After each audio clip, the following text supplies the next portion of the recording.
Pessoal da turma diurna, bom dia. Pessoal para a turma noturna, boa noite. Nós vamos ver a nossa aula de projeto conceitual de engenharia do produto.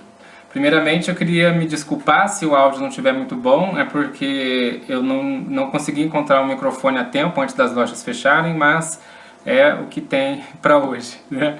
Então vamos ver aqui no segundo slide o processo de desenvolvimento do produto, tudo bem?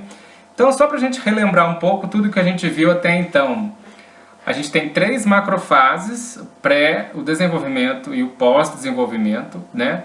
No pré-desenvolvimento, antes da gente começar a montar o produto mesmo, a gente faz a reunião do planejamento estratégico para verificar se aquele produto que a gente quer desenvolver ou se aquela família de produtos que a gente quer desenvolver vai fazer parte do portfólio da nossa empresa.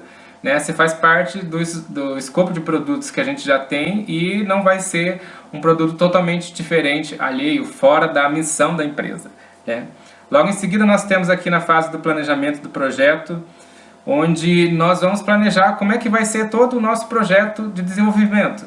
A gente vai ver quem vai ser responsável pelo quê, com a matriz de responsabilidades. A gente vai ver qual que vai ser o nosso cronograma, sendo que a gente coloca dentro desse cronograma pulmões, né, que é para aliviar ali, a gente conseguir entregar dentro do prazo, mas se houver algum atraso dentro do processo, que esse atraso não seja perceptível na data limite, na data final, né? A gente vai também, no planejamento do projeto, verificar quais serão os custos, faz uma viabilidade econômica, ainda que inicial, mas para poder saber se o produto realmente vai valer a pena.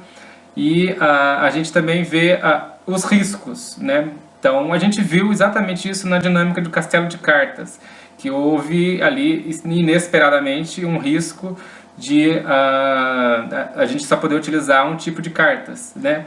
É mais ou menos o que está acontecendo hoje. O coronavírus também é uma forma de risco que as empresas, antes de se alavancarem muito, de criarem muitos produtos, de se endividarem, tem que considerar a partir de então. E se acontecer alguma grande recessão mundial, né? Será que a minha empresa sobrevive? Então a gente pode pensar, essas formas de riscos devem ser avaliadas no planejamento do projeto, tudo bem? Logo em seguida a gente vai para o projeto informacional, onde a principal entrega do projeto informacional é as especificações meta. Então as especificações meta, lembrando, são especificações de engenharia, né, valores de engenharia, que a gente vai definir para o nosso produto. Então, qual que vai ser o peso vai ser entre 10 e 15 quilos, qual que vai ser as dimensões, então várias quantidades de sensores, várias informações dentro dessa fase, né? E a gente vai obter essas informações partindo do que o cliente realmente quer, que é o requisito do cliente. Então, a partir do requisito do cliente, a gente vai definir quais são os requisitos do nosso produto e hierarquizar quais requisitos do nosso produto são os mais importantes, para poder atacar eles principalmente. E para poder obter essas informações, a gente utiliza uma ferramenta muito famosa chamada QFD, Desdobramento da Função Qualidade, tá certo? Aí, logo em seguida, nós vamos para o projeto conceitual, onde a gente vai pegar essas informações, né, meta, que a gente obteve lá no projeto informacional, especificações meta, desculpe, e tentar montar o nosso produto agora. Então a gente vai montar quais são os componentes, tentar desenhar ele 3D, quais são as funções que o nosso produto deve ter. Então tudo isso a gente vai ver nessa fase do projeto conceitual, tudo bem? Então, nesta fase, as atividades da equipe do projeto relacionam-se com a criação, com a busca e a representação do produto, tá certo? Então, essa representação do produto pode ser feita de algumas ferramentas computacionais, como, por exemplo, o AutoCAD, o Creo, esqueci o nome, mas aquele software que você utiliza para ver a parte eletrônica, né? E tudo isso a gente vai montar nessa fase do projeto conceitual, tá bom? Então, a primeira fase dentro do projeto conceitual é modelar funcionalmente o produto, certo? Então, o que é modelar funcionalmente o produto? É descrever qual que é a função total dele. Para que serve o meu produto, certo? Então, a gente vai analisar as especificações meta que vieram lá da fase anterior, né, do projeto informacional, e vai identificar as funções do produto, tá certo? Primeiro a função global e logo em seguida as subfunções. Eu vou explicar mais pra frente o que quer dizer isso, tá bom? Então, todos os produtos possuem uma função mais importante, que deve ser o resumo e o que se deve esperar para aquele produto, tá certo? Então, vamos olhar aqui qual seria a maneira de modelar a função total do produto. Então, a gente vai ter 3 entradas: energia, material e sinal, tá certo? Que eu vou explicar mais para frente o que quer dizer. Então, a gente vai obter essa função total partindo das especificações meta, né? Mais uma vez, do projeto informacional. E logo em seguida, depois de montar essa função total, a gente vai montar as subfunções, tá certo? A gente vai entender isso melhor com um exemplo, tá bom? Então, vamos ver aqui no próximo slide. Eu tenho a função total do meu produto, certo? E a primeira... Opa, voltei sem querer. A primeira função que está mostrando aqui é o sinal, certo? O que seria um sinal? Seria qual é a informação que você deve acrescentar no produto para ele funcionar. Então, por exemplo, um liquidificador. Qual é a informação que você precisa colocar no liquidificador para ele funcionar? Então, se você vai só bater, se você vai bater com gelo, qual que é a velocidade, certo? Essa informação que você põe no ventilador, no liquidificador. No ventilador, qual informação você põe? Você põe qual que é o grau de ventilação que você quer, 1, 2, 3, certo? E, então, as informações iniciais que a gente digita no nosso produto são os sinais, tá? Ou sinal. Por exemplo, o produto que faz gelar a latinha, certo? Esse produto, será que eu posso incluir ali a temperatura que eu quero que a latinha fique? Por exemplo, é um sinal, tá certo?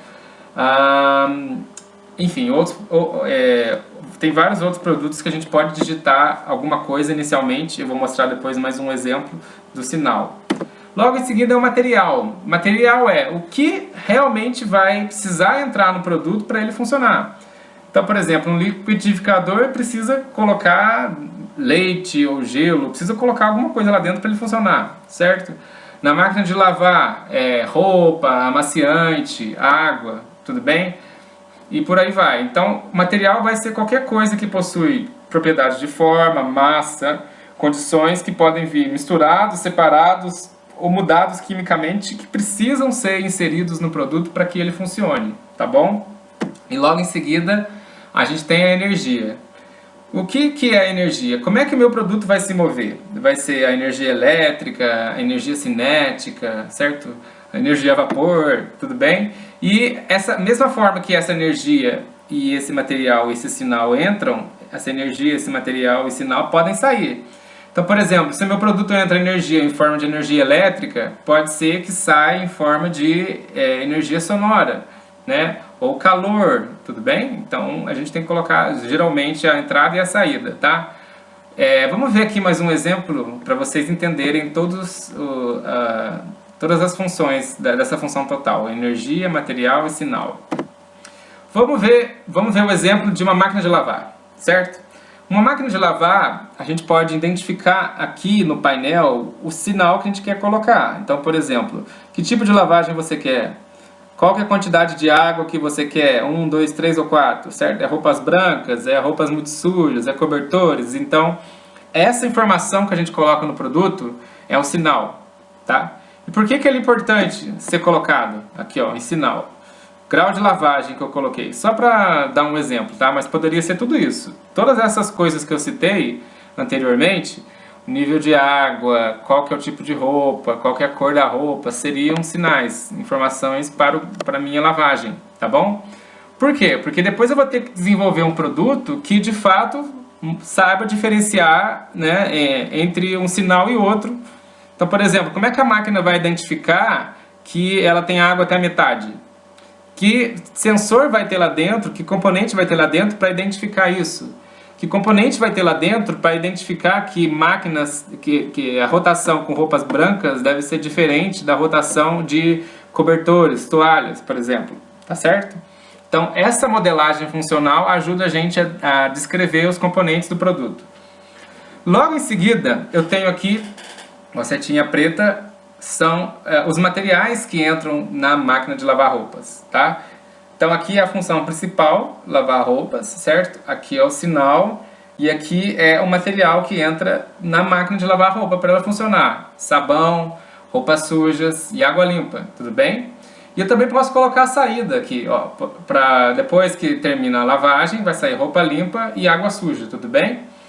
E também eu poderia descrever aqui a energia. Então, por exemplo, a energia que entra poderia ser energia elétrica, poderia ser energia bateria, tá bom? E depois, qual é a forma de energia que ela sai? Na máquina, por exemplo, energia sonora. Então, a gente, ao descrever a energia que fornece alimentação para o produto e a energia que sai, a gente pode descrever melhor mais para frente quais são os componentes, certo? Então, se por exemplo a nossa máquina tem uma grande quantidade de energia sonora saindo, será que a gente vai fazer, que tipos de componente a gente vai fazer para reduzir isso, tá bom? Então, a saída de energia representa a parcela de energia que sai do sistema sob forma indesejáveis, por exemplo, tais como calor, vibrações e ruídos, tá? Ao passo que a entrada, a energia é aquilo que eu disse, é energia elétrica, é energia cinética, tudo bem? A gente vai representar isso. Logo em seguida, eu tenho a descrição da função total em subfunções. Então vocês podem observar aqui, ó, que aqui eu tenho a mesma entrada dos materiais, né? Água limpa, sabão, roupas sujas, certo? E depois, deixa eu voltar aqui, desculpe, eu tenho aqui também a energia, certo? E a informação que eu quero, grau de lavagem. Aí a gente vai descrever dentro, né, daquele quadrado agora, quais são as subfunções da minha máquina. Então, a função total da minha máquina é lavar as roupas. Ok. Mas o que precisa acontecer dentro dela para que as roupas sejam lavadas? Isso daqui é só um exemplo mais simples, poder ter muitas mais funções descritas. Então, o que vai acontecer dentro da máquina? Eu vou misturar a água e o sabão, certo? E vou molhar as roupas, tudo bem? Que vai molhar a roupa suja. Depois, vai a energia, né? Energia elétrica, energia a motor, enfim. A energia que vai entrar na minha máquina vai produzir movimento e vai alternar o movimento ali para poder esfregar as roupas, tudo bem? Depois, e aqui o grau, se eu vou esfregar muito as roupas ou se eu vou esfregar pouco, vai vir da informação do grau de lavagem, tá bom? Logo em seguida eu tenho a subfunção de enxaguar as roupas, certo? E de secar as roupas, tudo bem? Que por final vão me dar roupas limpas e água suja. Então, na hora de eu pensar nos componentes, eu vou pensar qual componente dentro da minha máquina vai misturar água e sabão. Qual componente vai molhar as roupas? O que vai fazer essas roupas serem esfregadas, certo? Como é que eu vou enxaguar e secar as roupas? Todas essas informações vão ser dadas em formas de componente, né? Agora a gente está desenvolvendo propriamente o nosso produto, tudo bem? Então agora aqui a gente vai representar funções de mais baixo nível de complexidade, tá? Eu poderia descrever várias outras funções que a máquina de lavar roupas pode fazer, mas aqui é só um exemplo, tá? Mais simples. Então, na hora de modelar funcionalmente o produto, como eu disse, você tem a função principal, ou função total, que ela é separada em subfunções, tá bom? Todas essas subfunções, no final das contas, elas somadas, elas têm que ser equivalente à função total. Qual que é a função total da minha máquina de lavar roupas? Lavar roupas. Então, o que eu preciso fazer dentro da máquina para que eu tenha as roupas limpas? Então, é todas aquelas subfunções, certo? Misturar a água com sabão, torcer a roupa. Então, todas essas subfunções descritas têm que me descrever a função total, que é lavar roupas. Entendido? Muito bem. Agora nós vamos para a segunda fase do nosso produto, que é definir a arquitetura do produto, que é basicamente definir qual vai ser o desenho do nosso produto, tá certo? Esse desenho, já estou adiantando, vocês vão ter que fazer ou no AutoCAD ou no Creo, tá bom? Quem tem conhecimento aí já pode começar a desenhar. E a gente vai, para poder desenhar esse produto, a gente vai ter que identificar sistemas, subsistemas e componentes. O que é isso? A gente vai ter que identificar quais são os componentes que eu vou precisar dentro do meu produto, certo? Ao ter modelado funcionalmente o produto anteriormente, a gente consegue ter algumas ideias, tá bom? E vou ter que ter também sistemas computacionais, sistemas eletrônicos dentro do meu produto, tudo bem? Então, como é que a gente pode fazer? Quais ferramentas a gente pode utilizar? A gente pode utilizar um catálogo de solução, métodos de criatividade, matriz de interfaces. A gente não vai ver essas ferramentas, que não é o objetivo do curso, mas eu vou mostrar para vocês como que a ideia de desenvolver a arquitetura do produto acontece. Tudo bem? Então, o desenvolvimento da arquitetura de um produto envolve a divisão e identificação, como eu havia dito, dos sistemas, subsistemas e componentes individuais, tá certo? Sua localização e orientação. E não somente isso, a gente não define somente quais serão os componentes do nosso produto. A gente define se o nosso produto ele vai ser um produto modular, ou seja, feito por diversas partes separadas, tá bom? Ou se ele vai ser um produto integral, que é um produto que vocês vão ver um exemplo mais para frente, cheio, sem módulos, tá? E essa estruturação do produto em módulos não depende se ele vai ter um desempenho melhor ou pior, se ele vai ter variedade melhor ou pior, tá bom? Depende da escolha da empresa e depende da estratégia de vendas, tá bom? E do gerenciamento do projeto.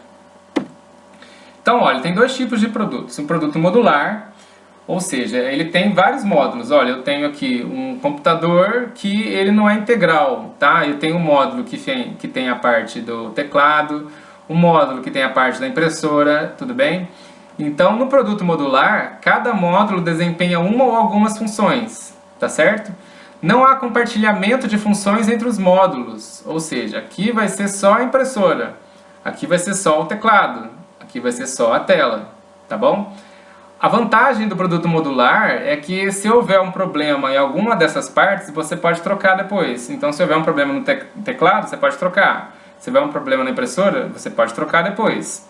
Que não é o que acontece com o produto integral. Um produto integral, ele é todo compacto, né? Várias funções em num único módulo, tá bom? Então, o que acontece? O produto integral, ele é completamente cheio aqui, como vocês podem ver, né? Não é separado por módulos.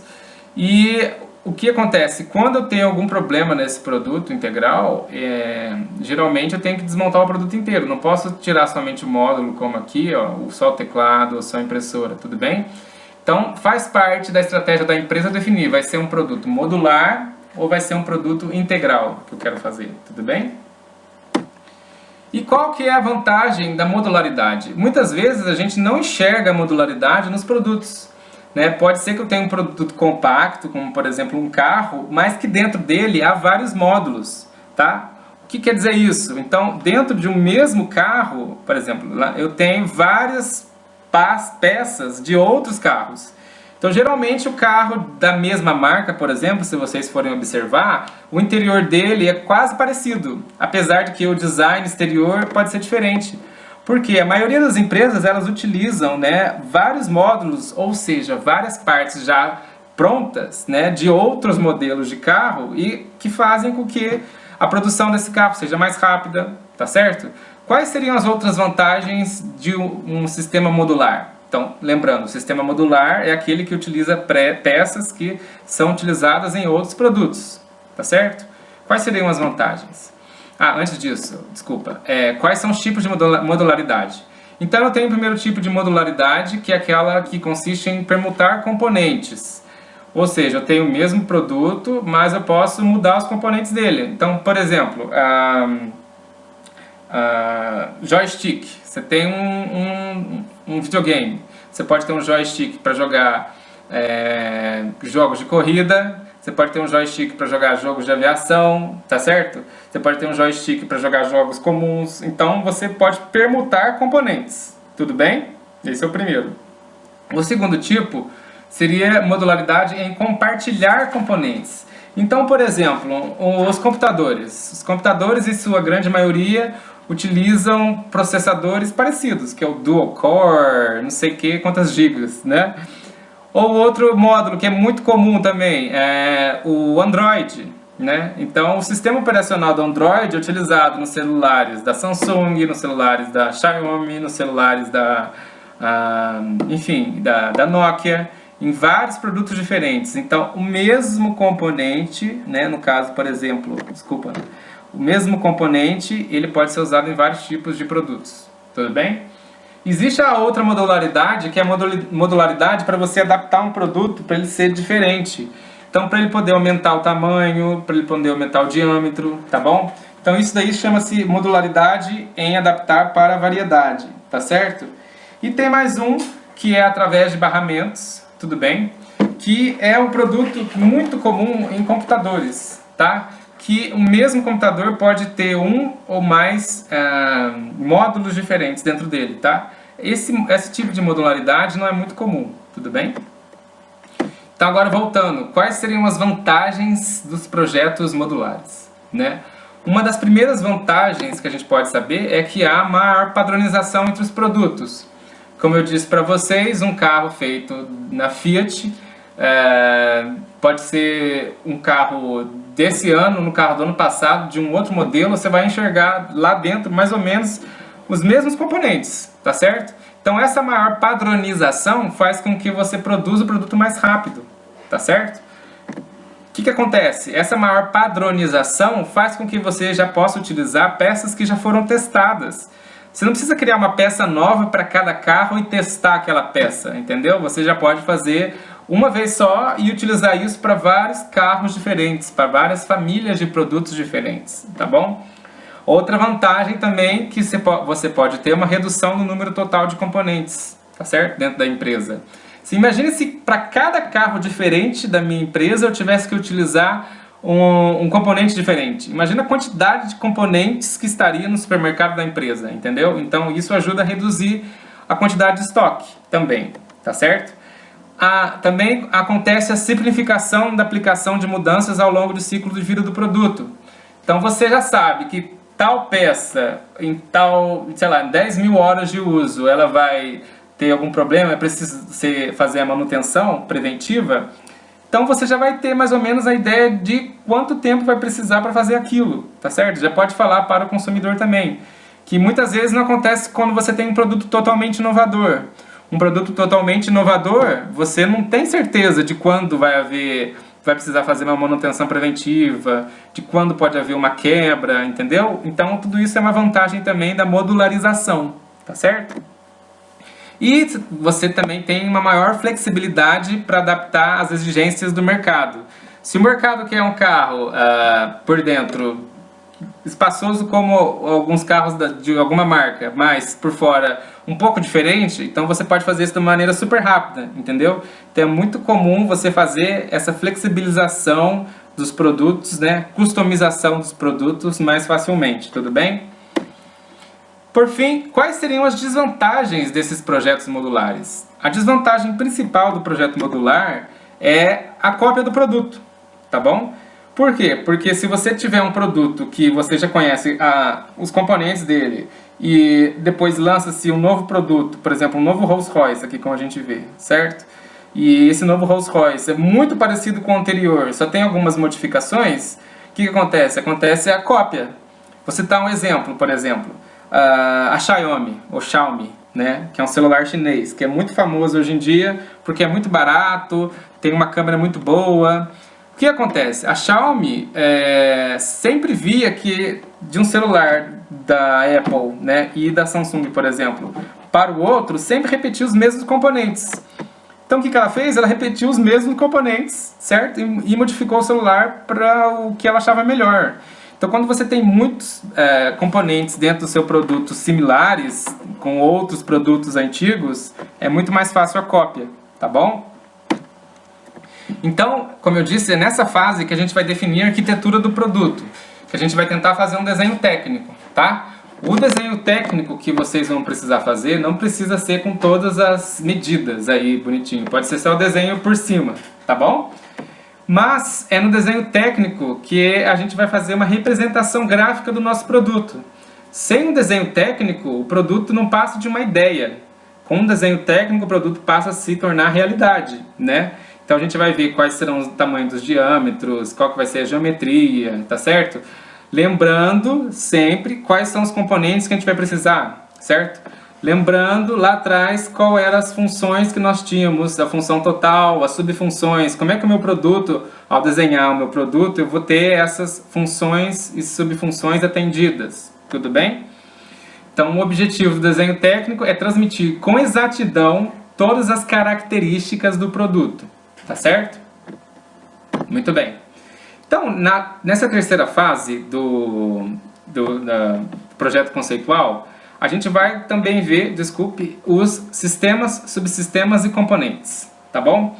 Então, o que seria isso? Sistemas, subsistemas e componentes. Seria a gente definir qual vai ser o sistema eletrônico do meu produto, certo? Ele vai ser movido a bateria, vai ter um software lá dentro, então a gente vai começar a pensar na ideia do produto propriamente montado, entendeu?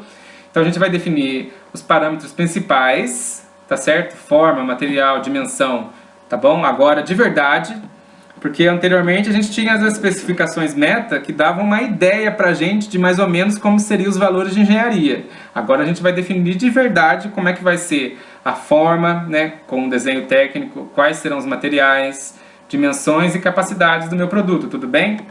Então é nessa fase que a gente faz uma coisa chamada Bill of Materials.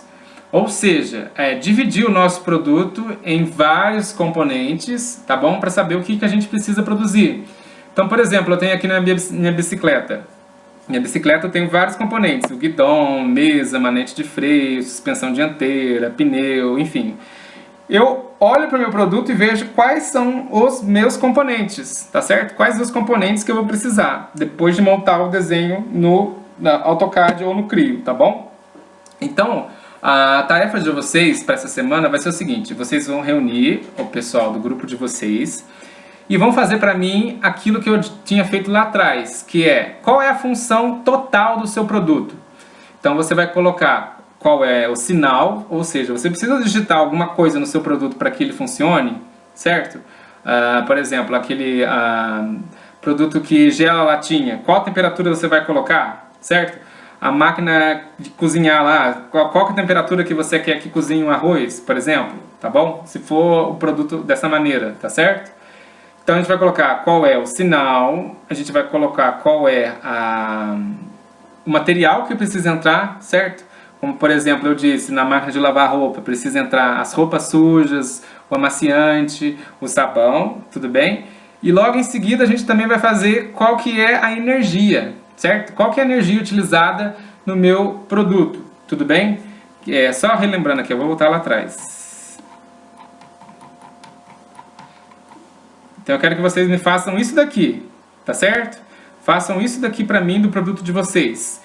E, por fim, também gostaria que vocês montassem, desenhassem o produto de vocês, né? Ou descrevessem quais são todos os componentes que vai precisar no produto de vocês, tá bom? Então, esses componentes podem ser de simples sensores, se vocês entenderem de eletrônica, descrever mais ou menos o que vai ser preciso, tá bom? Então vocês vão escrever para mim, né, um documento em Word e mandar para a atividade que eu vou deixar no Google Classroom, tá bom? Para a próxima aula, tudo bem? Entendido? Amanhã cedo eu vou estar disponível para vocês, tá? No Google Hangout. Então, eu vou mandar uma mensagem para alguém, no representante da turma, para adicionar no WhatsApp. E a gente vai conversar no Hangout para vocês tiverem alguma dúvida, tá bom? Não sei se vocês já utilizaram essa ferramenta, mas eu acho que pode dar muito certo. Então é isso, muito obrigado, até mais.